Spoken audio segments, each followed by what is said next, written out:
1 Coríntios capítulo 2, verso 9.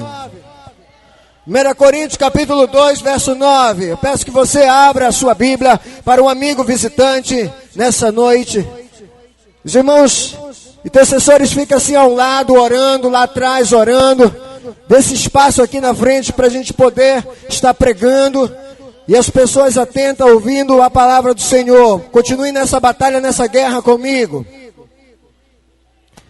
1 Coríntios capítulo 2, verso 9. É muito importante que os amigos visitantes possam ter acesso à palavra de Deus. Muitos deles terão apenas essa oportunidade de ler a palavra de Deus. Eu convido a todos que fiquem em pé e vamos ler juntos. Mas como está escrito,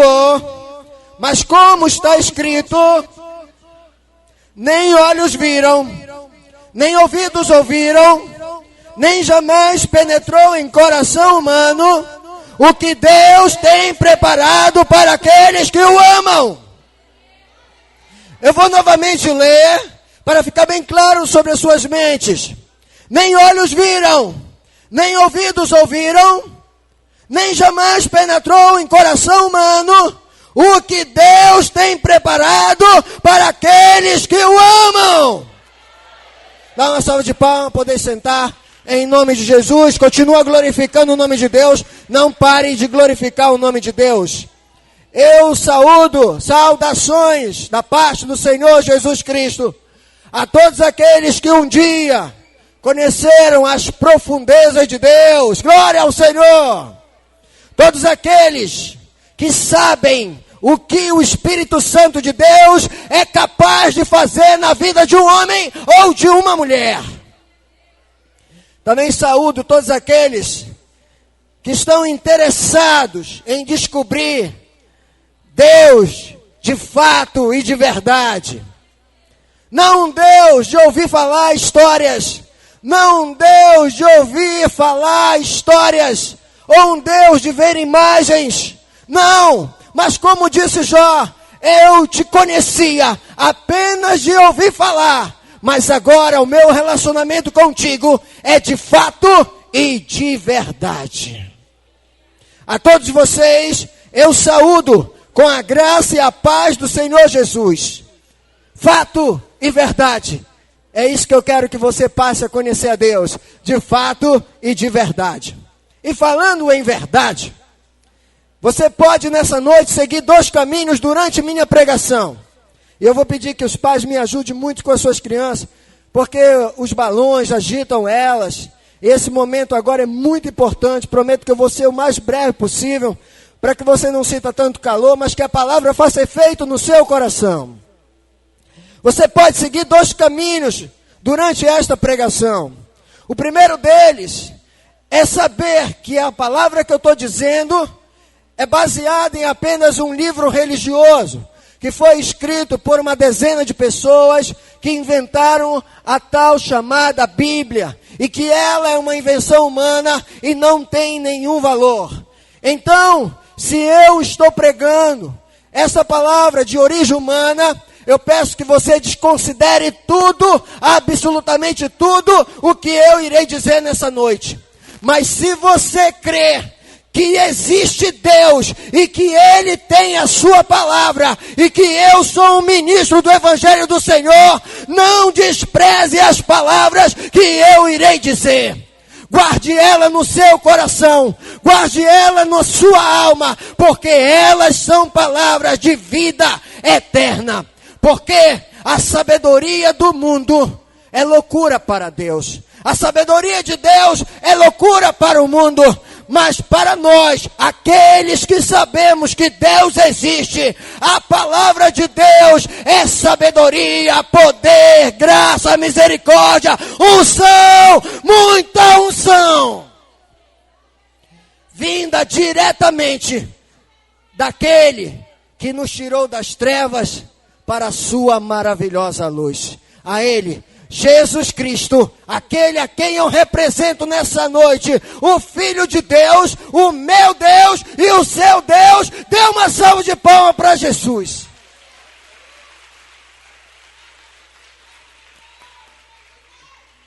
Igreja Morada do Espírito, ela tem uma missão. Quando a Igreja Morada do Espírito foi fundada, ela foi fundada para atender 3 tipos de pessoas. O primeiro tipo de pessoa são aqueles que não têm igreja, conhecido como os sem igreja. Aqueles que não frequentam igreja nenhuma, aqueles que não praticam nenhum tipo de religião, aqueles que vivem a sua vida, o seu dia a dia, a sua família, mas que não têm nenhum contato com a igreja. A Morada do Espírito então nasceu para despertar nessas pessoas o interesse em Deus. E elas passam a frequentar a Morada do Espírito. Também existe um outro tipo de pessoa, aqueles que têm raiva de igreja. Por algum motivo, eles criaram uma aversão à igreja. Por notícias, por preconceito, por influência, por mau testemunho, eles criaram uma aversão à igreja. Para esse tipo de pessoa é que existe a Morada do Espírito também. É aquele tipo de pessoa que diz: eu posso ser tudo na minha vida, menos crente. Eu posso ser qualquer coisa, menos crente. É para esse tipo de pessoa que a Morada do Espírito nasceu também. E nós temos pessoas aqui que já disseram que nunca seriam crente. E hoje pode levantar a mão aí, meu irmão, e dar glória a Deus. Mas também tem um tipo de pessoa que foi feito para a Morada do Espírito, é aqueles que são cansados de igreja. Além daqueles que são sem igreja, aqueles que têm raiva de igreja, são aqueles que são cansados de igreja. Aqueles que por algum motivo se afastaram da casa do Senhor e não querem mais frequentar nenhum tipo de igreja. Para eles existe a Morada do Espírito, o último fôlego, a UTI espiritual, aonde eles podem encontrar o verdadeiro amor de Deus. Eu fui atrás dos motivos que levaram as pessoas a se tornarem cansadas de igreja. Eu estudei bastante para essa pregação. Motivo pelo qual fazem as pessoas se desviarem do projeto original de Deus para as suas vidas. Eles eram uma bênção, mas em um determinado momento de sua vida eles desviaram o caminho e foram viver outro momento. E logo no primeiro motivo, eu quero apresentar para vocês uma história particular minha. E quero aproveitar para falar o tema de minha pregação nessa noite. Ela se chama O Bagaço. Repita comigo. Bagaço. Guarde ele no seu coração. Vai fazer marcante na sua história. O bagaço surgiu como uma palavra de Deus diretamente para o coração daqueles que um dia se tornaram cansados de igreja. Mas também vai servir para você. São muitos os motivos pelos quais as pessoas se tornam cansadas de igreja. E eu, pesquisando sobre ele nessa preparação da pregação, encontrei cerca de 42 motivos pelos quais as pessoas falam para elas se afastarem das igrejas, para elas não quererem participar das igrejas. E eu, pela minha experiência, acho que ainda tem muito mais motivos que possam afastar as pessoas do convívio da igreja. Muitas dessas pessoas dizem: eu não me afastei de Deus, eu me afastei da igreja, mas de Deus eu não me afasto. Então procuram viver uma vida isolada. Isso é um sofisma. Sofisma é uma mentira contada muitas vezes e que você acaba acreditando que é verdade. Mas a verdade é que a igreja foi feita para que um grupo possa se reunir e esse grupo possa se ajudar em conhecer a Deus e fazer Deus conhecido. Não se engane. Você fora do ambiente da igreja, na qual Deus estabeleceu, você irá se afastar de Deus. Porque na igreja é como um fogo, aonde um tição passa o fogo para o outro tição. Um ajuda o outro e todos dois juntos caminham louvando e exaltando a Deus. Sozinho, nesta caminhada, você está enfadado ao fracasso. Não acredite nesta frase. É possível você se afastar da igreja, mas não de Deus. Se você se afastar da igreja, logo, logo, você irá se afastar das coisas de Deus. Porque a Bíblia deixa bem claro, no livro de Hebreus, capítulo 10, versículo 25. Não deixei de congregar-me, como é costume de alguns. Antes façamos admoestações, antes alertamos, antes chamamos atenção, antes gritamos. Tanto mais quanto vedes que o dia se aproxima. E eu quero te dizer nessa noite, o dia se aproxima, o dia está próximo, Jesus está voltando, não perca tempo, volte para a casa do Pai. Dá uma salva de palmas para Deus. Eu selecionei, irmãos, 4 motivos, apenas 4 motivos, para exemplificar o que faz as pessoas se afastarem da igreja. Tomara que eu possa ajudar você a perceber e tomar a sua decisão nessa noite.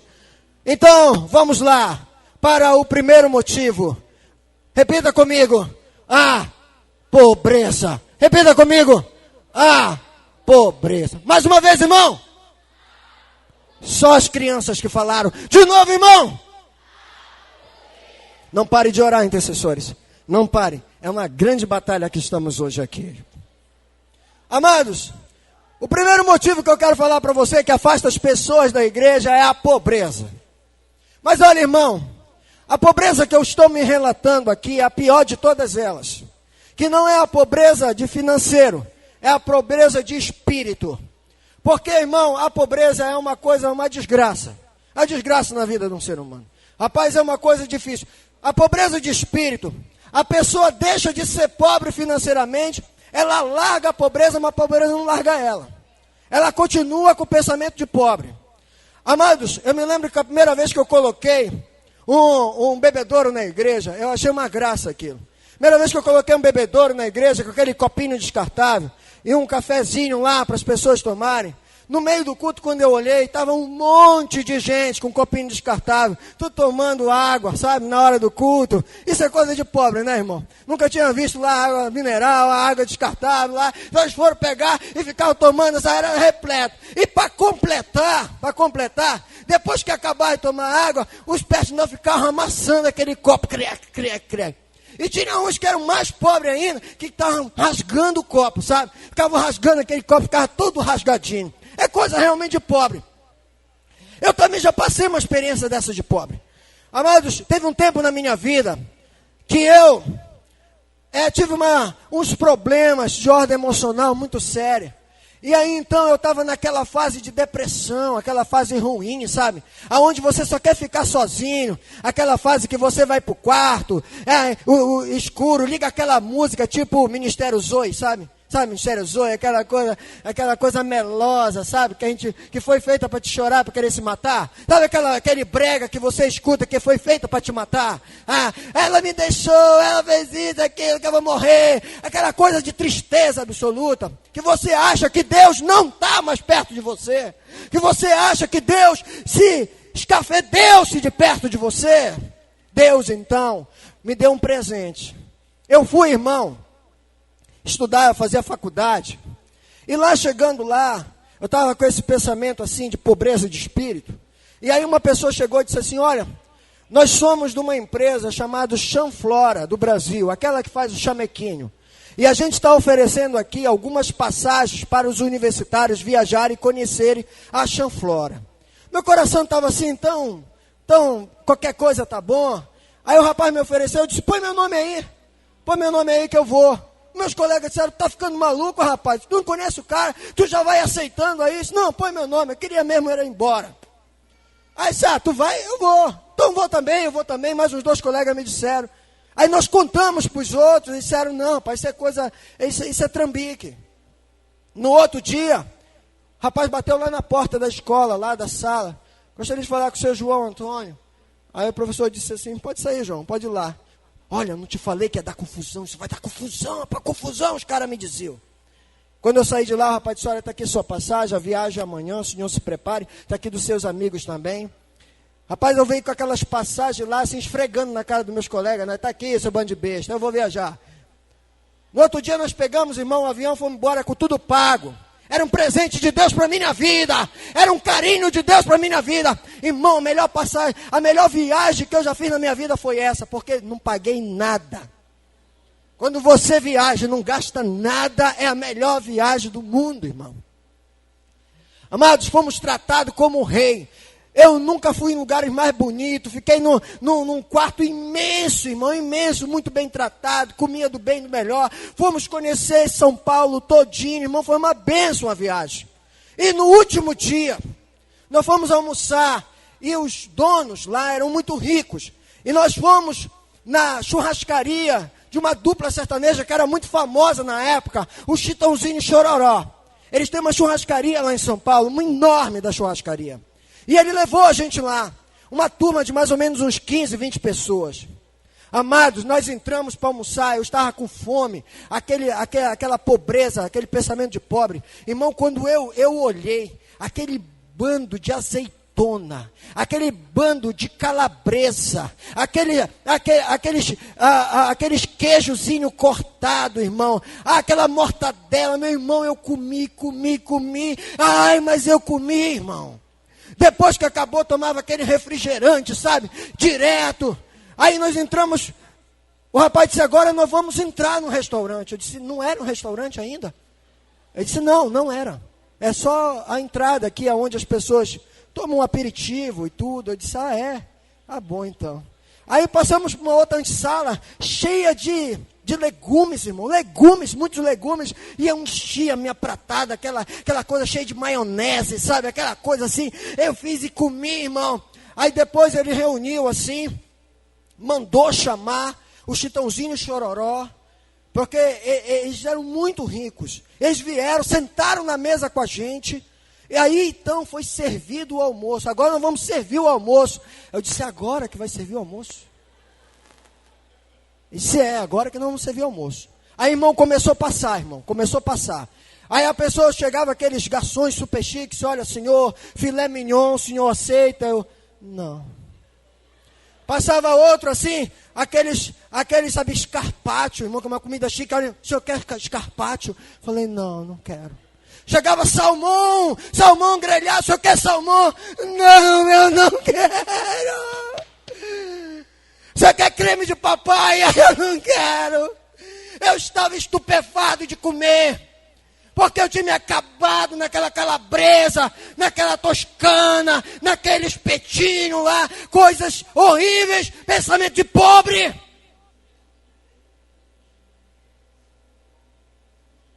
Mas eu sabia que o almoço ainda ia ser servido. Amados, eu vou falar com você agora. Deus tem um jantar para servir para você.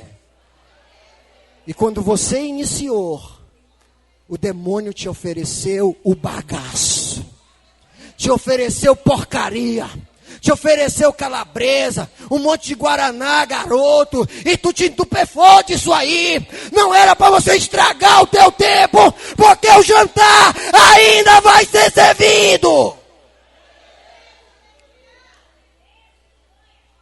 Quando Jesus Cristo foi lá no deserto, o diabo então começou a oferecer um monte de coisa para Jesus. Ele disse assim, olha, transforma essas pedras em pão e come pão. Porque tu está com fome, come pão. Olha, te joga daqui de cima para baixo porque tu és Deus. Então tu vais ser liberto. Olha, te prostra perante mim, porque eu te darei todas as riquezas do mundo, se tu se prostrares aos meus pés. O diabo ofereceu pão, ofereceu um milagre e ofereceu a riqueza do mundo. Só que ele esqueceu que estava falando com Jesus Cristo. E Jesus virou para ele e disse, está escrito. Repita comigo, está escrito. Mais uma vez, está escrito. Ele disse, está escrito que nem só de pão viverá o homem, mas de toda a palavra que procede da boca de Deus. E ele disse, Não está escrito, não tentarás o Senhor teu Deus. E depois ele disse, arreda Satanás, porque está escrito, só ao Senhor teu Deus adorarás, e só a Ele darás o culto. Dá uma salva de palmas para Jesus. Pois eu quero dizer que o Senhor ensinou naquele deserto, não se iluda com a proposta do diabo. Ele veio te oferecer um empreguinho mela boca, que era para você parar de vir na igreja, parar de frequentar o serviço do Senhor, largar as orações do teu ministério. Não se iluda com aquele homem que veio. Ele não é para você, aquela menina que veio não é para você. Deus ainda terá muitas coisas para você. Porque nem olhos viram, nem ouvido ouviram, nem penetrou em coração humano o que Deus tem preparado para aqueles que o amam. Eu quero dizer, está escrito, o jantar ainda vai ser servido. O segundo motivo, olha, eu vou logo avisando que o meu tempo já acabou, e eu estou no primeiro motivo, mas vocês podem me dar mais um pouquinho de tempo? Pode? Eu vou entender se você quiser, são 8:55, eu vou entender se você quiser ir embora. Mas eu vou ser o mais rápido possível, tá bom?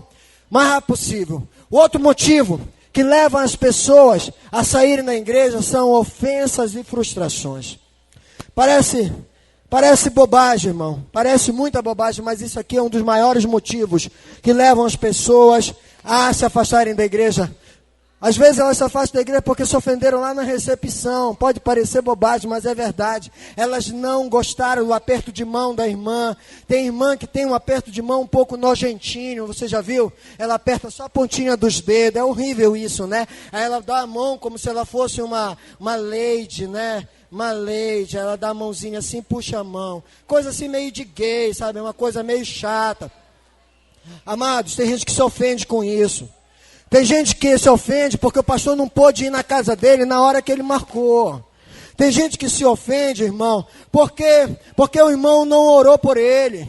Porque o irmão olhou de cara feia. Sabe, são muitas coisas, porque ele teve uma desavença com algum irmão. Porque lá no ministério não aceitaram a opinião dele. E aí ele foi embora. É uma coisa assim, parece bobagem, mas é verdade. Tem gente, irmão, que vai embora por ciúme. Ciúme até pastoral. Poxa, o pastor gostava de mim, ele cuidava de mim, mas aí chegou o Benedito, o Francisco e o Tertuliano. Agora o pastor só gosta dele, eu vou para outro lugar. Tem gente que tem ciúme de tudo. Tem gente que sai da igreja, irmão, por problema de namoro, de casamento. A Paty uma vez me mostrou uma foto que eu achei engraçada. Tinha os meninos da minha igreja e os meninos da igreja dos outros. Os meninos da minha igreja eram tudo narigudo, feio e banguelo. Os da igreja dos outros era igual o Brad Pitt. Sempre os da outra igreja são mais bonitos do que os nossos. Mas tem gente bonita na igreja também, irmão. Basta você abrir seus olhos, irmão. Basta abrir seus olhos. Não precisa você procurar em outro pasto, não. Ainda há esperança para você.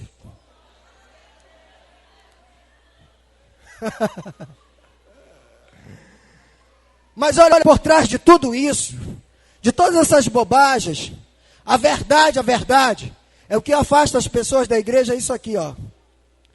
Orgulho e soberba, irmão. É isso que faz com que a pessoa se afaste.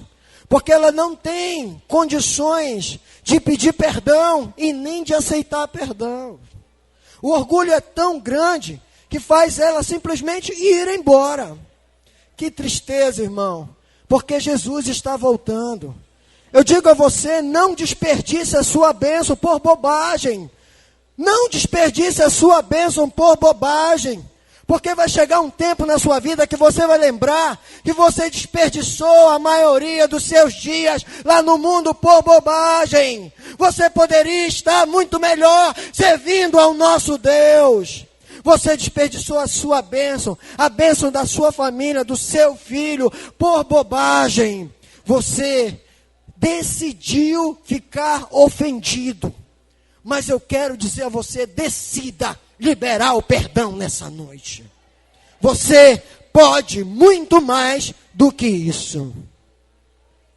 Outro motivo que eu quero falar para vocês, eu vou correr um pouquinho para poder dar tempo de eu terminar. O terceiro motivo é porque é difícil. As pessoas dizem constantemente, é difícil servir a Deus. É difícil ir para a igreja todo dia, passar 2, 3 horas lá. É difícil ir no dia de domingo. É difícil servir no ministério, eu não tenho tempo para isso, eu trabalho, sou ocupado, tenho mais coisas a fazer na minha casa. É difícil ter uma missão. É difícil segurar esse negócio de relação sexual até o casamento. Aí o outro vem, eu escolhi esperar. O outro diz, eu escolhi me masturbar, porque não espera, se masturba. É difícil viver esse período. É difícil ler a Bíblia. É difícil orar todo dia, é difícil ir para moradinha, é difícil dízimos, é difícil oferta, é difícil viver numa igreja. Mas na verdade, sabe por que tudo isso é difícil que você está dizendo? Porque você não formou isso aqui, ó, laços de amizade aqui. Porque quando você forma laços de amizade, tudo fica mais fácil. Porque quando a gente faz com amor, nada é tão difícil assim. Amados, eu estou sem dormir desde ontem.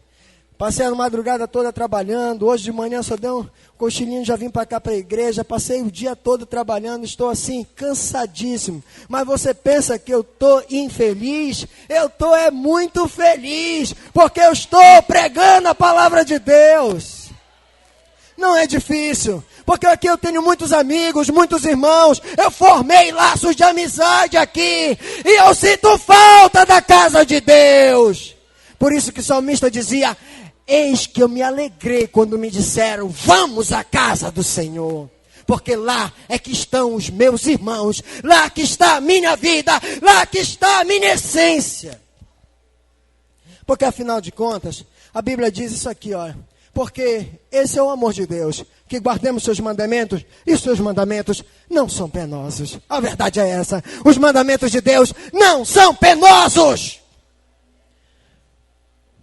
Poderia continuar falando aqui sobre os mandamentos que o mundo bate, o satanismo faz, para você ver como é difícil servir a eles. Mas os mandamentos de Deus não são penosos, não é difícil servir a Deus. E o quarto e último motivo, estou correndo um pouquinho, é a culpa do pecado. Amados, por mais difícil que seja admitir, o pecado é a razão principal que afasta as pessoas da igreja. Mas não só o pecado. Na realidade, o pecado ele não tem o poder de afastar você da presença de Deus. Mas sim a culpa do pecado. Quando você, então, sente a culpa do pecado, você começa a se afastar do Espírito Santo. Porque o pecado te afasta do Espírito Santo e logo depois vem a culpa. A culpa é algo muito sério para o Espírito. Assim como a dor é para o nosso corpo, a culpa é para o Espírito. A dor que você sente no corpo, você tende a se afastar da dor. E a culpa tende a afastar você do Espírito. A pessoa sente-se culpada, indigna de estar no meio da casa de Deus. Mas ora, a igreja foi feita para pecadores, para que eles possam se arrepender dos seus pecados e servirem a Deus. Na cabeça dele há um sofisma que diz, você não presta, você não é digno, não entre lá, vai-te embora, eles não te querem. Às vezes as pessoas chegam aqui e dizem assim, eu não vou na igreja porque todo mundo me olha com olhar de acusação, com olhar de culpa. Na realidade não é isso. Os olhos são como um espelho. Você enxerga a sua culpa nos olhos dos outros. Você olha e pensa que eles estão te acusando, mas é você mesmo que está se acusando. Porque você é refém da culpa. Se você pensar assim, você não vai chegar a lugar nenhum. Você irá se afastar e perder a sua bênção. A culpa não deve ser preservada. Você deve preservar a presença de Deus. Ele tira de nós toda a culpa, todo o pecado, toda a escravidão, toda a dor, sai na presença de Deus. Aí então a pessoa sente uma culpa tão grande que ela decide ir embora. Ela decide ir embora para ninguém mais olhar ela, porque ela acha que se ela for embora, ela não vai mais sentir culpa, porque lá onde ela estiver, o pecado é comum e as pessoas não criticam. Então ela prefere ir embora para não sentir culpa. Mas pensar desse jeito, eu lembro de crianças que fecham os olhos e dizem, eu me escondi. É como se crianças que fecham os olhos dizem, me acha, me acha, me acha. Como se fechar os olhos fosse capaz de desaparecer a pessoa.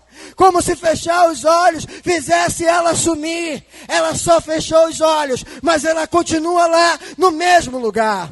Pensar desse jeito, com culpa, é como pensar como uma criança que fecha os olhos e acha que desaparece.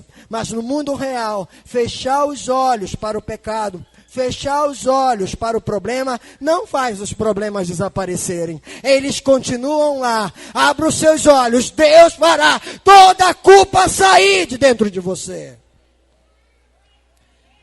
E aí, você conseguiu achar algum motivo justo para ter ido embora, para se afastar da presença de Deus?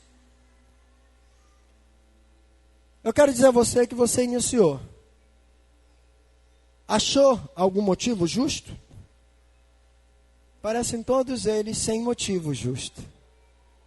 Deus não é culpado de nenhum desses problemas. Pelo contrário, Ele é a solução desses problemas.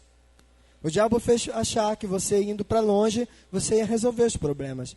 Mas não resolveu, só aumentou os problemas. A vida cristã é como uma maratona. Maratona são 42 quilômetros. Não é como uma corrida de 100 metros rasos, que você termina em 10 segundos. Ela dura muito tempo. A vida com Cristo é como uma maratona. Não importa como você começa, o que importa é como você termina. Muitos que eu conheço, gente boa, boa mesmo, se foram no meio do caminho. Mas eu continuo até aqui hoje, firme e forte na presença de Deus. Porque eu sei que o dia se aproxima. A trombeta irá tocar. E eu irei subir para a glória e para a honra de Deus. É lá que termina a minha maratona. Amados, esse negócio de crente desviar do caminho, as pessoas se afastarem da igreja, não é novo. É muito antigo. Eu vou lhe dar um exemplo. Se você, comigo, chegar à conclusão que a igreja começou no dia da ressurreição de Cristo, Cristo ressuscitou no domingo de Páscoa de manhã, e os 2 primeiros desviados à tarde já estavam na igreja, aqueles do caminho de Emaús. De manhã Cristo ressuscitou, a igreja começou, à tarde já tinha 2 desviados. Se você pegar o texto, é muito engraçado. Eles vão comentando no meio do caminho, um comentando com o outro. Só dá o nome de um, o outro não tem nome lá. A impressão que dá é que um era teleguiado pelo outro. Um disse, o mestre morreu, Zé Fininho, acabou tudo. Bora embora, vamos para Emaús. Aonde é Emaús? Quem é Emaús? Alguém sabe aonde é Emaús?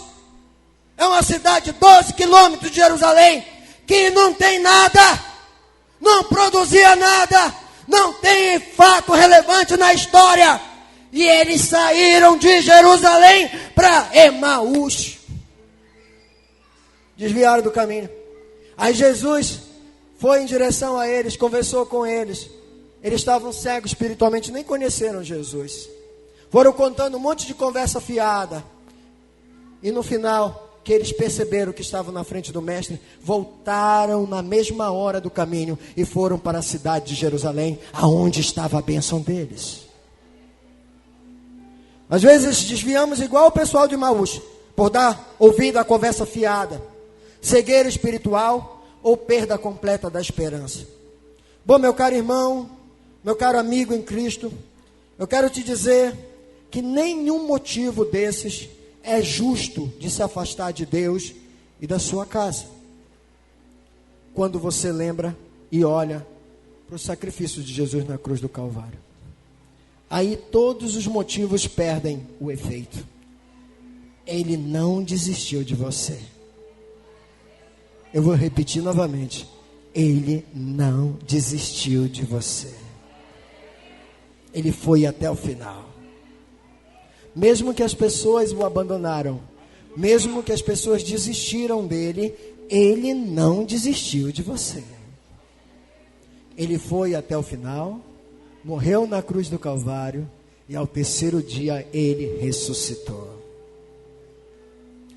Ele fez uma aliança com você e nunca, absolutamente nunca, irá quebrar.